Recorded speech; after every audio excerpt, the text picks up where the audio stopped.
Bonjour et bienvenue à cette présentation qui porte sur les masters conduisant à l'enseignement offerts par la Haute École pédagogique du canton de Vaud.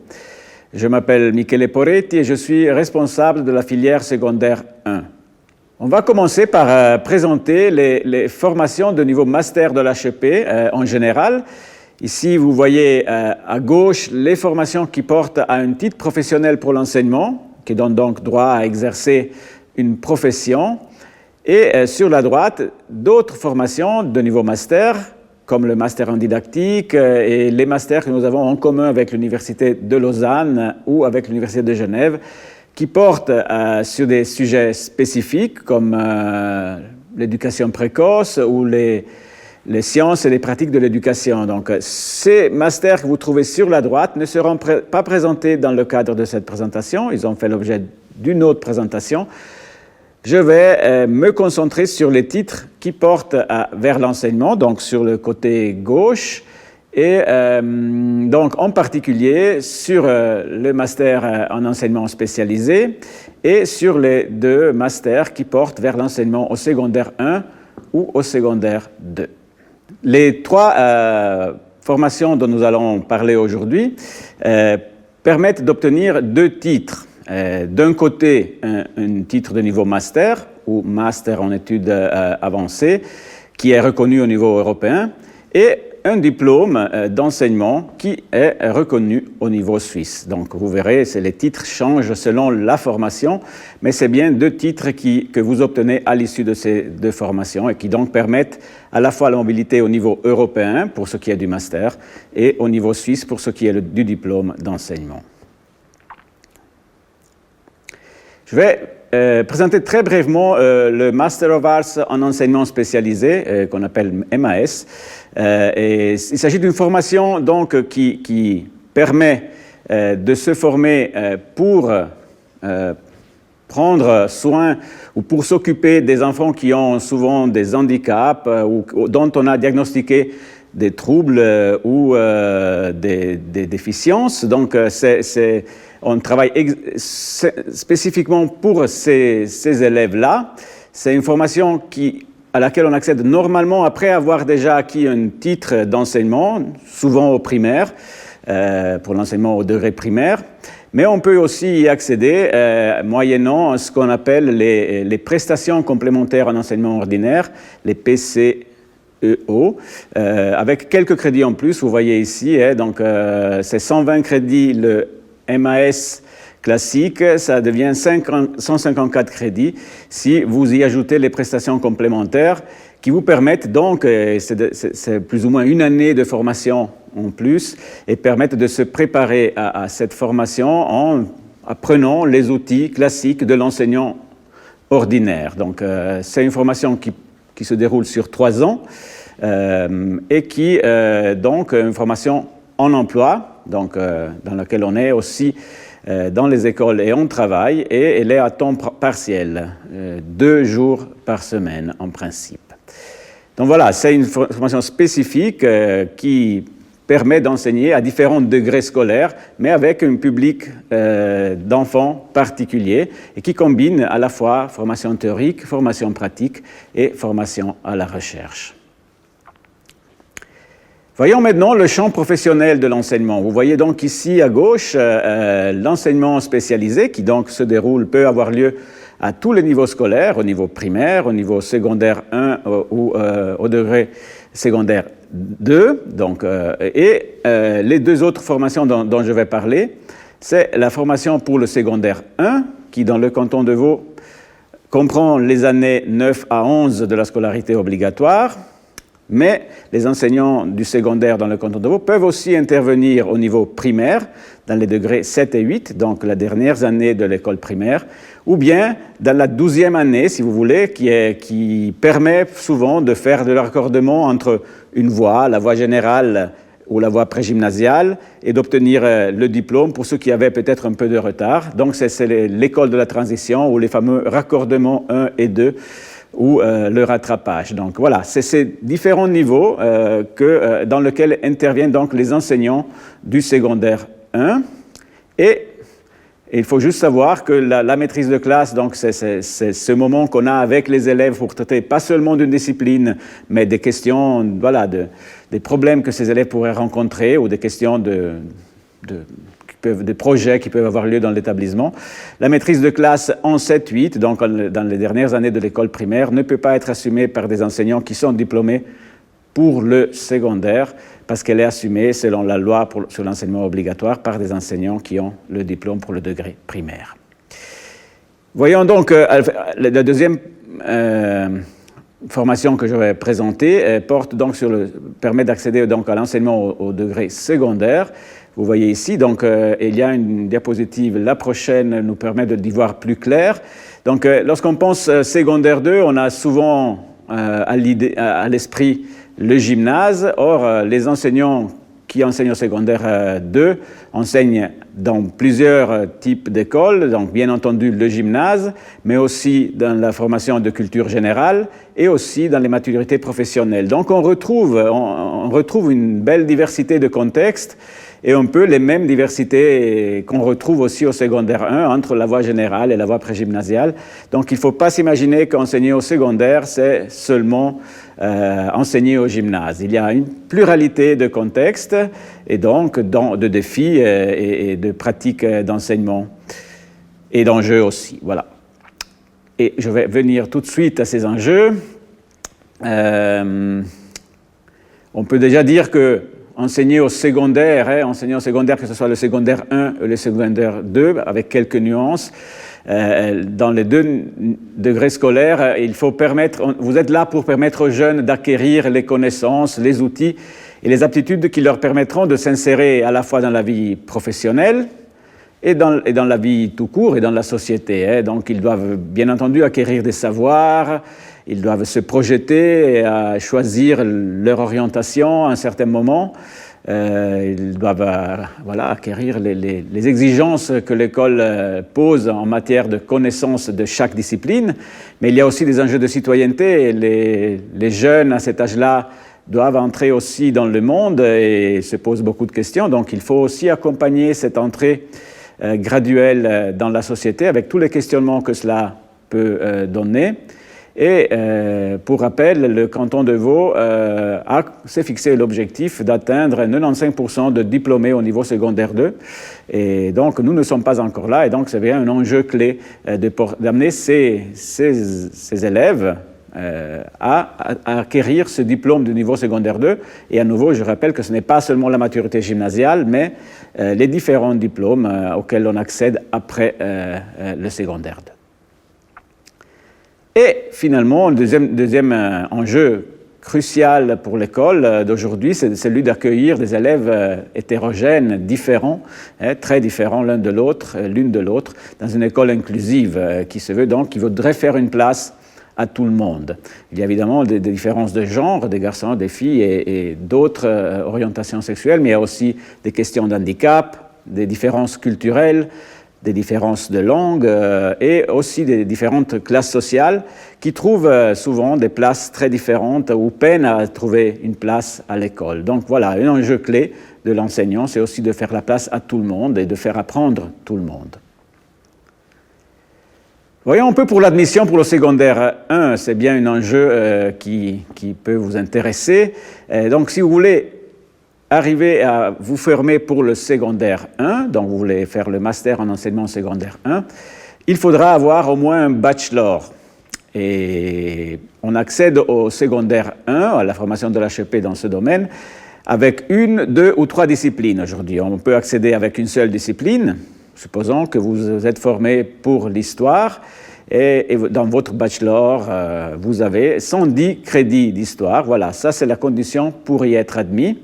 Si vous venez avec 2 disciplines, par exemple mathématiques et sciences de la nature, il faudra dans ce cas-là avoir 60 crédits dans la première discipline et 40 dans la deuxième.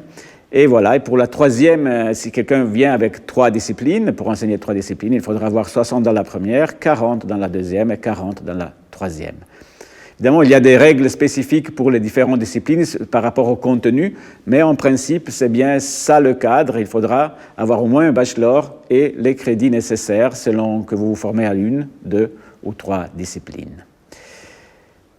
Vous voyez ici la grille horaire du secondaire 1. Vous voyez, il y a plusieurs disciplines, ça va des langues, le français, les maths, les sciences, mais chaque discipline a une dotation horaire hebdomadaire différente. Le français aura 6 périodes hebdomadaires, alors que si vous faites la géographie, vous en avez seulement 2, ou l'éducation physique, 3. Évidemment, selon que vous êtes enseignant dans une ou l'autre discipline, votre horaire sera plus ou moins facile à remplir selon le nombre de périodes que vous avez dans chaque classe. Aujourd'hui, on peut se former pour la grande majorité de ces disciplines à la HEP, mais 3 disciplines sont limitées parce que nous n'avons pas suffisamment de places de stage donc, à vous offrir. Donc, nous n'avons pas des conditions totalement favorables pour pouvoir faire suffisamment de stages. Le stage chez nous dépend de formateurs qui sont dans les établissements et qui sont payés par les établissements, et nous n'avons pas formateurs pour certaines disciplines, en particulier pour ce qu'on appelle le français langue seconde ou français langue étrangère. C'est donc les leçons de français pour les élèves souvent allophones qui arrivent et qui font un passage par des classes d'accueil pour finir, pour après être intégrés à l'école ordinaire. En sciences de la nature aussi, on a des limitations, c'est-à-dire qu'on ne peut pas accepter plus qu'un certain nombre d'étudiants. Aujourd'hui, on compte environ 45 étudiants par année. Puis dans les arts visuels aussi. Et puis finalement en économie et droit. Donc dans ces 4 disciplines, si vous voulez être admis, il ne faut pas seulement avoir les crédits, mais il faut parfois essayer 2 fois, parce que la première fois, on n'arrive pas à passer parce qu'il y a une limitation. Quand vous avez déjà essayé une fois, à la deuxième, vous avez plus de chances de passer. Et puis, un autre critère pour pouvoir être admis dans ces disciplines est celui d'avoir déjà une expérience dans l'enseignement. Vous trouvez toutes ces informations-là sur notre site. Il y a 2 disciplines qui méritent une mention spécifique ici. L'éthique et culture religieuse, qui est une discipline qui est intégrée dans le canton Vaud dans les cours d'histoire. Nous offrons aussi des cours de didactique de l'éthique et culture religieuse. Et la question de l'éducation à la citoyenneté, qui, dans le canton de Vaud, est intégrée au cours de géographie. Dans d'autres cantons, ça se passe dans d'autres branches, ça pourrait être l'histoire aussi. Mais chez nous, c'est par décision du gouvernement, c'est dans des cours de géographie que cela se passe. Mais nous offrons aussi des cours de didactique à la citoyenneté pour enseigner ces périodes spécifiques de cette branche. Quand vous pensez à choisir les disciplines que vous souhaitez enseigner au secondaire 1, il y a en tout cas 3 critères qu'il faut mettre en balance. D'un côté, la dotation horaire des disciplines, je l'ai déjà un peu anticipé, et si vous avez les mathématiques et le français, c'est facile de remplir un horaire. Si vous avez des branches avec peu de périodes par semaine, ce sera un peu plus difficile. Évidemment, si vous avez plus de branches, 2 voire 3 branches, cela vous permet d'être plus employable. Vous êtes intéressant pour les directions d'établissement qui peuvent justement avoir dans une seule personne la capacité d'enseigner plusieurs disciplines aux élèves. Mais évidemment, plus vous augmentez le nombre de branches, plus vous risquez de moins maîtriser ces branches parce que vous n'avez pas forcément un bagage suffisamment solide pour l'enseigner et pour comprendre les difficultés des élèves. Donc, se pose aussi la question de la qualité de l'enseignement quand on a beaucoup de branches. Donc, d'un côté, vous avez la tension entre la dotation horaire des disciplines et l'employabilité qui pourrait inciter à se préparer pour enseigner 2 voire 3 disciplines. Et de l'autre côté, la question de la qualité. Il faut juste savoir que si on peut très bien s'inscrire à l'HEP, faire une formation pour 2 disciplines et revenir quelques années après avoir acquis les crédits nécessaires pour se former à une 3e discipline, voire à une 4e si on en a déjà 3, donc pour acquérir ce qu'on appelle un diplôme additionnel. Donc vous avez déjà le diplôme pour enseigner au secondaire 1 et vous acquérez la possibilité d'enseigner une nouvelle discipline. Voyons donc ce qui se passe pour le secondaire 2. Dans ce cas-là, les exigences à l'entrée sont plus élevées. Il faut avoir au moins un master dans la discipline. dans la discipline, ça veut dire que si vous voulez enseigner l'histoire, il faut bien avoir un master en histoire. Et donc, on verra, le libellé de master sera important, ce qui n'est pas le cas pour le secondaire 1, où il suffit simplement d'avoir un bachelor. Et ici, vous voyez bien que donc, on peut se former seulement à une, voire deux. La majorité des étudiants se forment néanmoins à une seule discipline pour le secondaire 2, et il faut apporter 120 crédits, dont 30 de niveau master. Si on en a deux, c'est la même chose pour la première discipline. Pour la deuxième, en revanche, il faut avoir 90 crédits, dont 30 au niveau master. Vous voyez bien qu'il n'est pas évident donc, d'atteindre ces niveaux-là, mais c'est possible. On a beaucoup de personnes qui se forment chaque année et qui apportent donc ces connaissances et ces crédits disciplinaires de niveau master. Voilà. Au secondaire 2, les conditions de l'emploi sont un peu plus compliquées. Si au secondaire 1, on a besoin d'enseignants, ce n'est pas toujours le cas pour le secondaire 2. Et ici, vous voyez donc les couleurs tendent à traduire un peu cette idée que ce n'est pas toujours facile. Donc, les disciplines en vert, allemand, informatique et mathématiques, on a besoin d'enseignants. On trouve assez facilement un emploi. En revanche, les disciplines en rouge, ici, espagnol, grec, latin, philosophie, religion, histoire de l'art et psychologie, c'est plus difficile. Et les branches en noir, ça peut dépendre. C'est un peu plus facile, mais pas autant que l'allemand, l'informatique ou les mathématiques. Donc, en résumé, si vous hésitez entre vous former pour le secondaire 1 ou le secondaire 2, au secondaire 1, vous pouvez enseigner 2 ou 3 disciplines. Il y a des limitations pour certaines disciplines, donc vous pourrez avoir une année d'attente avant de vous inscrire, de pouvoir être admis. Et puis, l'emploi est relativement ouvert, donc les conditions d'accès à l'emploi sont assez faciles. Pour le secondaire 2, en revanche, vous vous formerez probablement surtout pour une discipline. Vous avez des limitations pour toutes les disciplines. Et donc, dans certaines disciplines, il faut même attendre parfois 2 ans avant d'être admis, donc essayer 2 fois avant de pouvoir être admis. Et l'emploi, les conditions d'accès à l'emploi ne sont pas aussi favorables, mais c'est évidemment possible. C'est possible, il y a beaucoup de personnes qui le trouvent.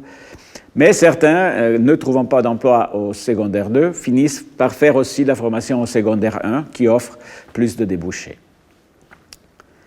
Donc, ici, quelques mots sur le plan d'études, vous en saurez plus si vous décidez de vous inscrire à la HEP. Mais donc, la formation s'insère entre des expériences que vous possédez déjà, au pluriel, des expériences personnelles, professionnelles que vous avez fait dans ou hors de l'enseignement, des expériences académiques et des connaissances scientifiques, et la profession. Et on voit bien que c'est quelque chose, c'est pas une formation académique classique, qui vous en donnera des connaissances, mais c'est aussi une formation qui devra vous donner des savoir-faire pour pouvoir exercer une profession. Donc, elle se compose de cours de didactique qui visent à vous enseigner comment on passe du savoir académique en histoire, en géo ou en mathématiques vers le savoir qu'il faut enseigner parce qu'il est dans le programme d'études des élèves de cette année-là, au savoir finalement que vous allez transmettre aux élèves en classe. Il y a des cours de sciences de l'éducation où on va s'intéresser à la relation pédagogique, à comment gérer un groupe classe, à qu'est-ce que ça veut dire d'interagir avec des jeunes d'un certain âge, à un certain moment de leur vie. Il y a des modules dits interdisciplinaires où on articule ces différentes connaissances didactiques et sciences de l'éducation pour penser à des problèmes concrets qu'on rencontre au jour le jour. Et il y a aussi une formation pratique, donc il y a des stages en emploi aussi, donc il y a des stages, la plupart des stages sont dans la classe d'un enseignant expérimenté qui est votre formateur ou formatrice, mais aussi il est possible d'avoir des stages en emploi, donc rémunérés, ce qui permet justement de pouvoir se payer aussi une partie des études. Et puis, cette formation pratique est accompagnée par des modules comme le module d'intégration où on essaye justement d'accompagner l'exercice de la pratique en réfléchissant et en prenant un peu de recul. Et finalement, par le mémoire professionnel de master, qui est un peu l'aboutissement de la formation et dans lequel il s'agit de faire un travail de recherche. Ça, vous connaissez parce que le principe est similaire à l'université. Voilà, vous voyez ici les plans d'études très brièvement entre le secondaire 1 et le secondaire 2. Pour le secondaire 1, c'est une formation en 4 semestres, environ 30 crédits par semestre.